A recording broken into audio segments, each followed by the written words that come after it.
Bonjour et bienvenue à tous. Nous allons vous faire écouter le témoignage de la troisième personne, l'un des membres. Avant de commencer, n'oubliez pas de vous abonner et d'activer la cloche de notification pour ne rater aucune de nos prochaines vidéos. C'est parti. De FNDC qui était présent lors de l'arrestation de Fonike Mangue et de Bilo, celui dont on avait annoncé ici qu'il a été retrouvé presque mourant. Et vous allez l'écouter vous-même, vous allez comprendre qu'il a souffert plutôt. Le coordinateur communal de l'ex-découpage du Matoto, du Front National pour la défense de la Constitution. Nous étions sur notre coordinateur national, M. Oubar Silla, alias Fonike Mangue, et ensuite le responsable de la mobilisation et action du FNDC, M. Mamadou Bildeba, et d'autres membres et responsables chez le coordinateur. C'était dans les environs de 22 heures, nous étions là. On faisait un entretien par rapport à la mobilisation que nous devions tenir le 10 juillet 2024 à Iba Taneri. Par rapport au musulman de la presse et aussi la vie chère, le manque d'électricité. Donc ça, vraiment, ça a dérangé le peuple. On s'est dit, il faut aussi le top. On avait fini ici notre entretien parce qu'il y avait la télé qui jouait. Et nous sommes continués ici on a continué ici dans la causerie. Quelques minutes après, il y a un de nos membres qui avait alerté M. Mamadou Bildeba. Nous voyons ici des véhicules militaires qui se dirigent vers Commandania. Sur le coup, M. Bildeba a informé Fonike que vraiment il y a un de nos éléments qui l'a appelé à l'extérieur de la concession que les militaires viennent. Donc ce n'est pas pour nous arrêter. Le coordinateur avait appelé sa belle-sœur de fermer ici la porte, ici la grande porte. Entre-temps, nous avons reçu un corps étranger. C'était un gendarme déguisé en civil qui portait une casquette blanche. Il était ici de teint clair, avec une taille moyenne, pas trop élancée, un peu gros. Il est rentré au salon. Lorsqu'il est rentré au salon, il a vu qu'on était tous réunis là. Ici, il a fait un petit recul. Il a demandé à ses amis, venez, ils sont là. Lorsqu'il a fait signe à ses amis que effectivement notre présence était là, il s'est retourné, il s'est adressé à Fonike Mangue et à Bildeba. Monsieur, vous êtes en état d'arrestation. Bildeba avait obtempéré. Et le coordinateur avait demandé, mais où est le mandat d'arrêt? Parce que nous ne pouvons pas venir ici dans la nuit tardive pour présenter des gens, c'est sans mandat. Sur le coup, les trois gendarmes qui étaient rentrés en tenue, lourdement armés. Donc le monsieur qui parlait, lui, était civil. Donc c'est ces trois qui l'ont pris de force. Et il était assis ici dans un petit fauteuil. Ils l'ont pris de force pour le faire sortir ici de la concession. Sur le coup, je me suis mêlé et d'autres personnes et d'autres éléments aussi ont pris la parole. On les a dit, mais écoutez, nous ne sommes pas des criminels, vous ne pouvez pas venir chez quelqu'un, l'arrêter nuitamment et sans mandat. Comme on le tirait, je suis par les deux pieds et on le traînait ici par terre. Moi, je suis venu lui prendre ici par les bras. Donc, on le tirait, et c'est les trois gendarmes et moi, et nous, on le tirait parce qu'il savait bien sûr il s'était mêlé dedans. Donc, on le tirait. Le monsieur qui était en civil a appelé ici un renfort. Parce que s'ils étaient seulement à E4, ils ne pouvaient pas le faire sortir. Donc, il y a certains qui sont des gendarmes qui étaient venus en tenue, qui sont venus maintenant ici à renfort. Le nombre a augmenté à plus de 10. Donc, on ne pouvait pas tout tenir. La femme a son jeune frère qui était aussi dehors. Et ils habitaient ensemble. Celle-là est venue. Et elle continue à parler. Et elle aussi, elle dit, je ne peux pas venir arrêter comme ça quelqu'un. Il y a un gendarme qui l'avait donné une gifle. Moi, il y a un gendarme qui m'a donné un coup violent sur le pied. C'est-à-dire, avec son pied. Je suis parti tomber derrière. on l'a fait sortir ici de la grande cour. Mais comme je ne voulais pas l'abandonner, je me suis relevé, vite j'ai couru derrière et j'ai couru envers eux. Toujours pour le retirer parce qu'on le traînait par terre. Donc il criait, il se lamentait. Arrivé au grand portail, parce qu'ils étaient juste arrivés lorsque je me suis relevé, je les ai trouvés au grand portail. Il y avait 2 pick-up ici de la gendarmerie qui étaient postés là. Et 4 blindés des forces spéciales. Parce que j'avais compris que vraiment, le périmètre était bouclé. Donc il y avait des éléments de forces spéciales et de la gendarmerie partout. Donc, le 4e blindé, c'était un blindé en grande antenne qui était posté vers en partant, c'est la ruelle qui mène à la minière. Comme ils ont vu que ici, je tenais beaucoup à me retirer. Et ils m'ont mis, c'est dans ce cas que j'ai été mis dans le loup. Nous trois, ils nous ont tous fait monter ici dans le pick-up. Mais moi, j'étais avec Bilou, et c'est le dernier pick-up de la gendarmerie. Et Founiké, on l'avait mis ici dans notre pick-up. On m'a mis sous le banc en fer. Ils n'ont pas tardé, ils nous ont envoyé à la gendarmerie de Hamdallah. Lorsqu'on quittait Commandaya, lorsqu'on est arrêté chez le coordinateur, on venait à Commandaya, à Hamdallah rond-point, il y avait 3 autres blindés qui étaient postés là, et des militaires qui étaient au rond-point. Et j'ai utilisé les gendarmes pour nous faire sortir du domicile. Maximum de partage. Par les forces spéciales. Arrivé à la gendarmerie, l'escadron de la gendarmerie de Hamdallah, ils nous ont fait rentrer ici dans la grande cour. Le commandant de la gendarmerie, il avait un gros ventre comme ça, et grand. Il avait ordonné à ces hommes de mettre ici dans les violons. Mais sur ce coup, le chef des opérations de l'équipe des forces spéciales qui était venu sur le terrain ce jour-là avait dit non, il avait répliqué, dit non, les colis là nous appartiennent. Il dit, les colis là nous appartiennent. C'est sur ces instructions qu'ils nous ont fait sortir ici de la gendarmerie. Ils n'ont même pas fait même 2 minutes ici dans la cour ici de la gendarmerie. Ils nous ont fait sortir. Ils nous ont mis maintenant ici dans le blindé. Le commandant, je ne retiens pas son nom, mais il était un homme grand de taille. Bon, il était ici parce que les membres qui n'étaient pas cagoulés. Parce que ici, le reste des éléments, ils étaient tous encagoulés. Il était grand de taille. Il n'est pas barbu. C'est sur ces ordres qu'il nous a fait monter dans le blindé. Moi et lui, on était dedans ici dans le même blindé. Maximum de partage. On était assis entre 2 militaires. L'un était à ma gauche et le second était à droite de Bilou. Donc, sur le coup,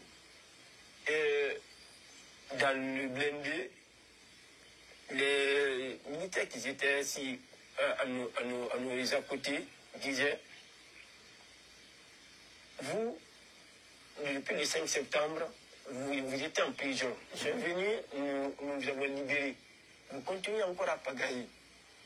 Vous voulez inciter le peuple contre le régime. Il a dit, mais vous allez regretter tout ça. Attendez seulement, arrivez là-bas, nous allons arracher toutes vos dents. Le commandant demandait de se présenter. Bilo ne s'est pas présenté.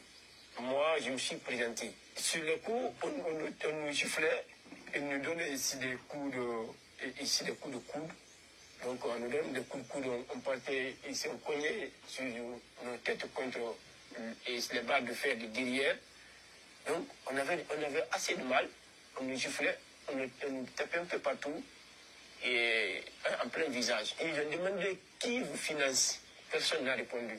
Comme nous sommes restés mieux, ils ont continué à nous frapper. Après, ils ont dit du coup de tête pour ne pas savoir ici notre destination. Sur le cas, Bill avait essayé de me sauver.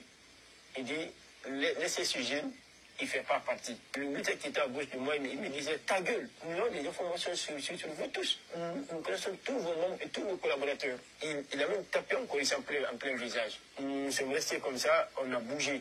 Parce que nous, on avait la tête coupée. On ne savait pas où on allait. Mais lorsque nous sommes arrivés à destination, nous avons su que c'était le palais numéro 5 à la présidence. Bon, pour l'instant, c'est le premier témoignage de l'un des 3 Cissé qui était dans le lot. La deuxième vidéo, ils vont diffuser ça encore. Mais pour l'instant, c'est la sécurité de Cissé, Mohamed Cissé, qui compte. Voilà. C'est sa sécurité qui compte. Il y a des gens qui ont dit pourquoi couvrir quoi? Son nom est cité le jour qu'il a été arrêté. Donc on n'a pas besoin de cacher. C'est des personnalités publiques.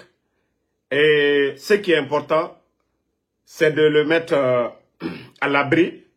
Parce que le procureur qui disait que non, il ne sait rien, je crois maintenant le procureur, si vraiment, lui qui demandait des informations, voici la troisième personne.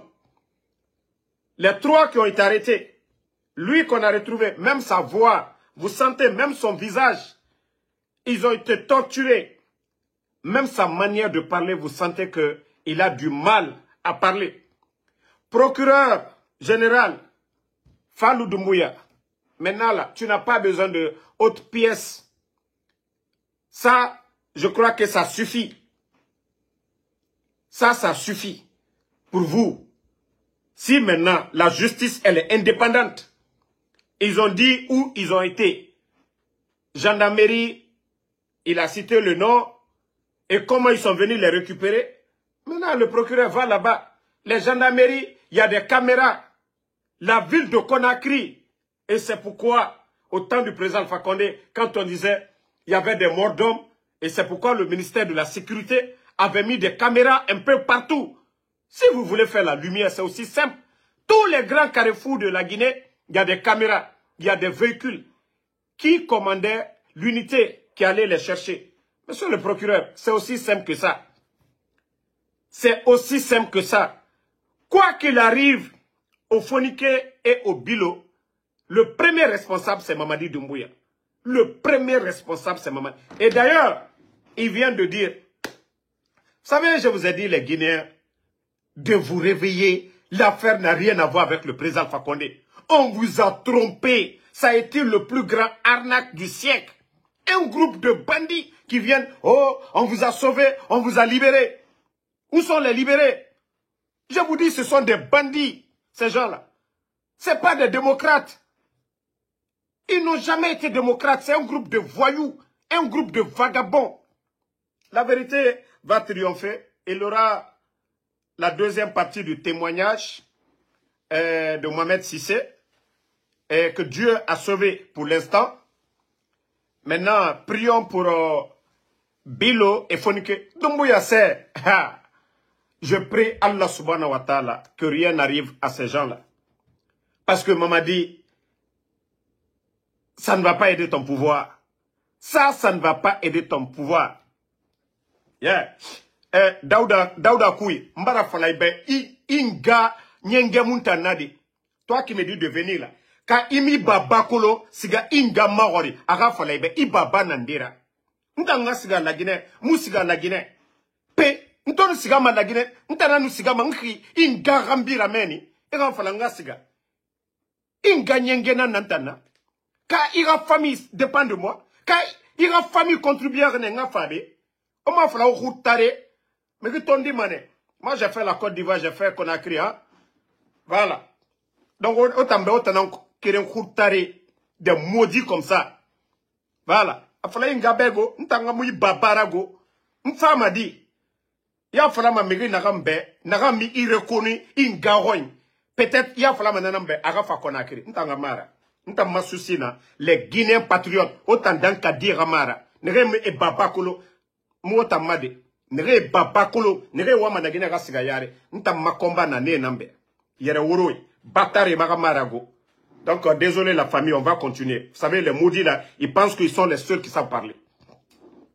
Donc le procureur Monsieur, je m'aime monsieur, Fallou Doumbouya, vous avez cherché des éléments, ça, il n'y a pas plus d'éléments que ça. Il était témoin, il était présent, il a donné des détails. C'est à vous maintenant d'aller dans ce commissariat si vous voulez faire la lumière sur l'affaire de Foniké. Voilà. Donc on n'a pas besoin de trop parler dans ça. On n'a pas besoin de trop parler dans ça. Donc, c'est le jeune Cissé. J'espère qu'il est en lieu sûr. Voilà. Et ceux qui veulent voir toute la vidéo, vous pouvez, j'ai déjà publié, ça est sur la page de Front National pour la défense de la sécurité, pour la défense de la Constitution, FNDC.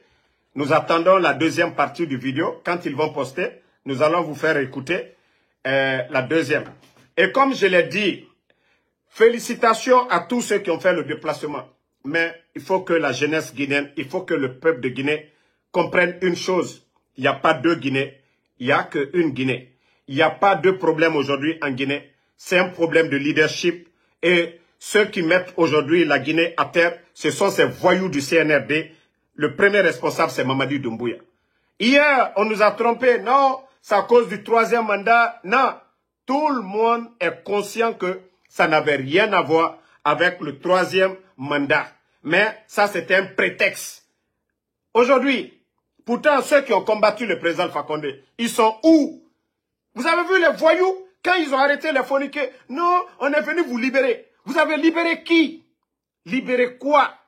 Ils sont où aujourd'hui? C'est maudit là, de la manière dont vous avez posé la question à ces gens-là. Moi aussi, le maudit de commandant qui a posé la question là. Toi, ce maudit de commandant de force spéciale, je vous pose la question, maudit.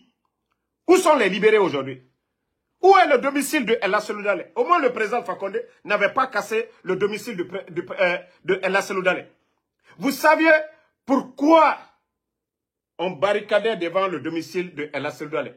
Je l'ai dit, ces bandits-là, dans leur propagande, de saluer le pouvoir du président Fakonde. Wallah, l'élimination de Ella Seloudale faisait partie.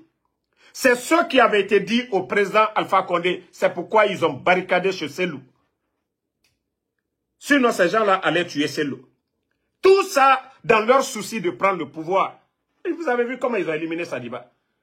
Donc c'est pour dire aux Guinéens, nous avons affaire à des bandits de grand chemin. Ce n'est pas des responsables, hein. C'est des bandits aujourd'hui, le CNRD. Donc, les mouvements que nous voulons faire pour faire partie de ces voyous, que les Guinéens comprennent, ce n'est pas l'affaire du président Alpha, ce n'est pas l'affaire de Seloudale. La Guinée est au-dessus de ces gens-là. Et ils vont partir, ils vont laisser la Guinée. Les partis politiques, là, je vous ai dit, oubliez tout. Puis, le temps nous a donné raison. C'est pas Ella Seloudale qui a fait le coup d'État. C'est pas le FNDC qui a fait le coup d'État. Le président Fakonde est victime de ces voyous.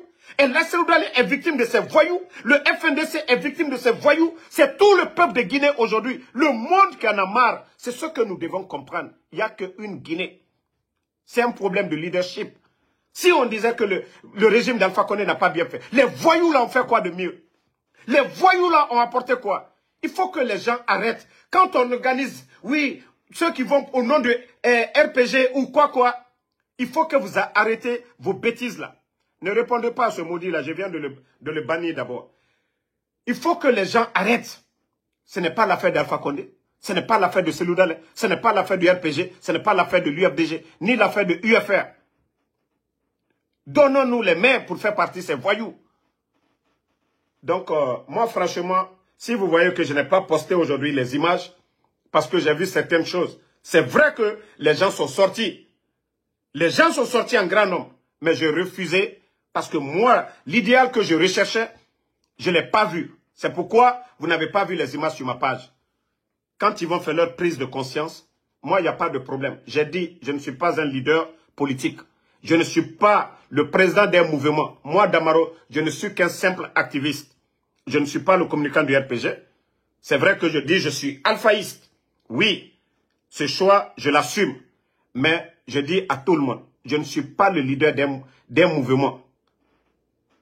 Mon combat, c'est de ramener tout le monde ensemble face à ces voyous-là. Sinon, je pouvais faire le choix de les soutenir. Donc, il faut que les gens mettent balle à terre. Mettez un peu d'eau dans vos vins.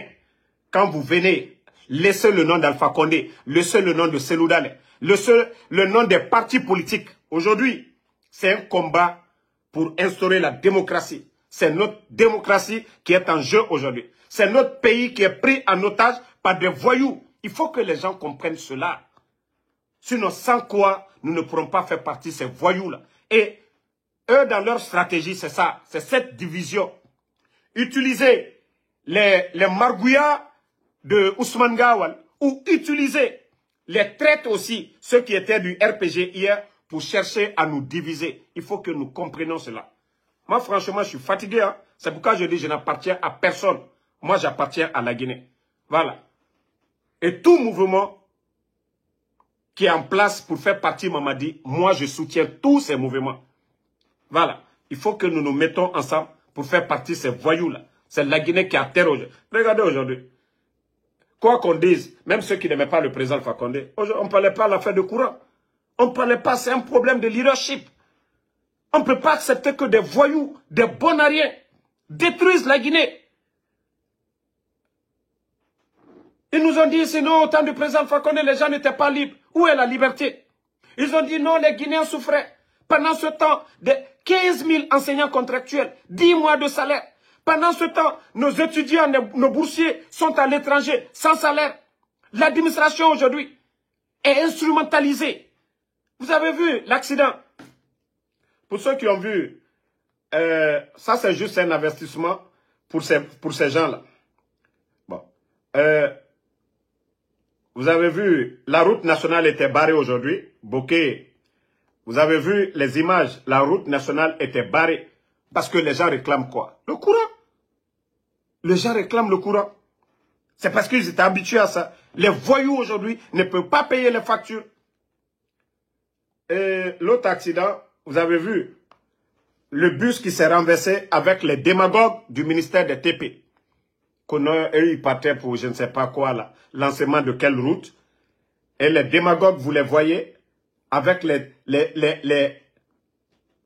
affiches de Mamadi Doumbouya. Vous voyez sur leur t-shirt, vous voyez le nom, vous voyez la photo du bandit Mamadi Doumbouya. Comment Dieu peut vous aider? Le bandit qui est venu ici parler de personnalisation.